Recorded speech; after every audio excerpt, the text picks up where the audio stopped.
Mental health and social media has an extremely complicated relationship, to say the least.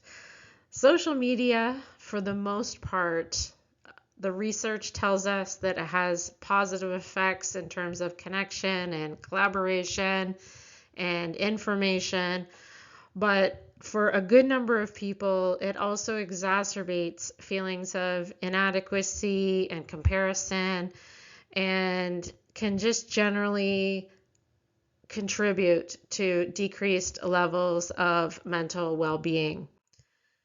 And so before we get into that, let's just take a look at some stats that the Canadian Mental Health Association has. So we know that 86% of students in Ontario visit social media sites daily, and 16% of them spend 5 or more hours a day on social media, which is a significant amount of time to be spending on social media alone. For some, high rates of consumption can lead to compulsive behaviors that are almost similar to addictions when use is restricted or even stopped.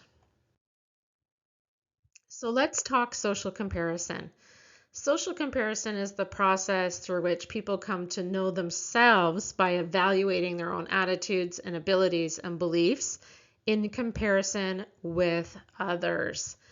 Seeing carefully curated posts of people on exotic vacations or flawless, well filtered selfies, for instance, for some people, this can lead to very negative self perceptions and reduce their self esteem. And this concept of what I call a highlight reel, which is just that, it's the highlights, it's the best edited, well filtered stuff that we see. That's not real life. And it's just a really excellent example of how a digital platform can distort our perceptions. And FOMO, as we talked about previously, it's real, right? And it's driven by the fear that others are experiencing something exciting and fulfilling while we're not. And all of this is amplified by social media and that constant connectivity and information sharing. And it can lead to feelings of anxiety and insecurity and the perception that our life is not as exciting or as meaningful as those that are depicted online. Now, the older we get, the more we have a sense about these types of things. But that's why I believe it's truly important that younger people are not exposed to social media until they are of the proper age. And for most social media platforms, that age is 13. And we know that a very high number of youth or kids are going on those platforms much earlier than 13, and they are the ones that are then going to be the most vulnerable when it comes to things like social media comparison and having negative effects on their mental health. So, what can we do about it? Well, we're going to talk about some best practices here in terms of how we can buffer the negative effects of social media. And the first one is to be an active versus passive user. And what I mean by that is that active users are people who go on social media and they post things and they like things and they comment on things. Those are active users. Passive users are people who don't contribute a lot to their own pages or to others. They don't necessarily comment, they scroll through feeds, perhaps even daily, but there's no sign of them, if that makes sense, right? They are passive users, they are not active. And we know that people who are active users, studies tell us that they can benefit from social media, whereas passive users are more likely to have negative impacts on their mental health due to social media. The next thing is to assess your mindset and your emotional state before and after social media use. This is really important. This is part of mindfulness. This is part of self-awareness. You know, you need to check your emotional state. If you already feel that you are down or sad or depressed, going on social media can sometimes exacerbate those feelings. And sometimes there are things that will trigger us, right? And if you ask yourself, what are my emotional triggers when I go on social media? You might have some. It could be a person, it could be, a type of picture, whatever it is. And you got to identify those triggers. You got to find out what they are so that you can start assessing, how do I feel before this and how do I feel after this? Once you know what that trigger is, then you become more mindful of it, and then you're able to control it. And maybe that means deleting people. Maybe that means, right, unfollowing, unfriending, whatever the case may be.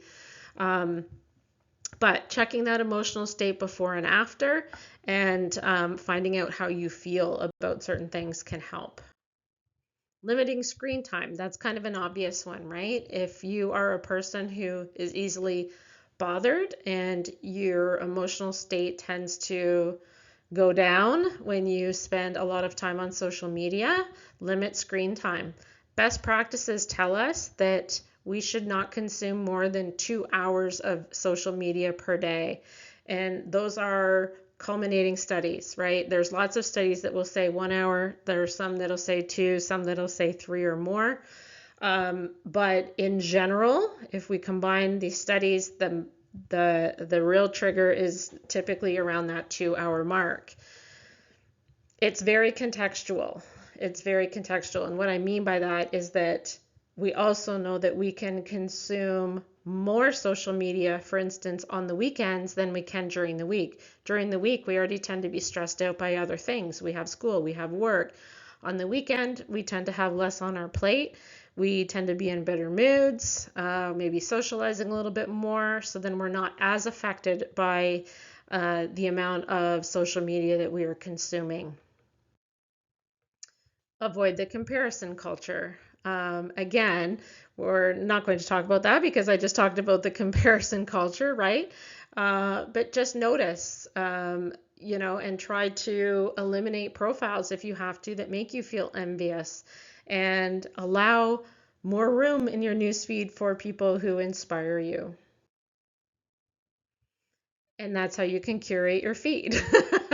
That's exactly how you do it, right? Because we know that we want to trigger positive algorithms, right? We want to see more of the things that are good for us, that fuel us, that inspire us, and then less of the other. And that's how you curate your feed. You can also limit how many accounts you have. I mean, maybe it's time to take an inventory and ask yourself, do I really need to be on all of these apps? Do I really need to be on all of these social platforms?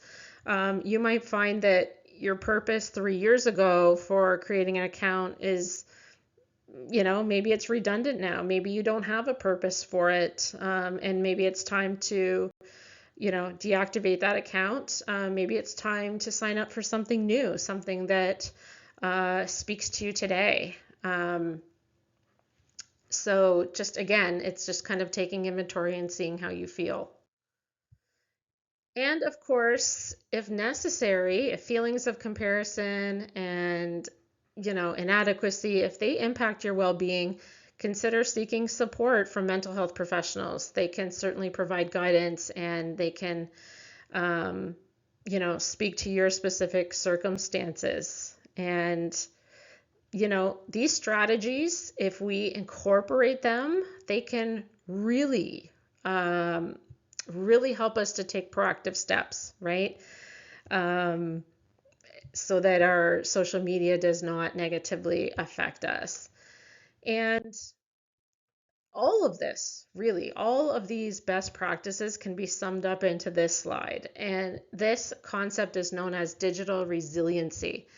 And digital resilience refers to a person's ability to adapt and navigate and bounce back right? Or effectively respond to the challenges and stressors that are presented by the digital world. And so that's exactly what we just did. All of those strategies help us to, it's part of our toolkit, right? It gives us all the skills and the strategies that we need to help maintain our mental and emotional well-being, in the face of technology. And so that's what digital resilience does. It empowers us, right, to manage the demands of digital life. And like I mentioned before, children and kids who are under the age of 13, they don't have the toolkit, right, to sustain all of the pressures and responsibilities that come with being online, where, we have the ability to be digitally resilient, right? We can be more adaptable. We can think critically, right? We can regulate our emotions. Those are within our boundaries, right? Those are within our toolkit.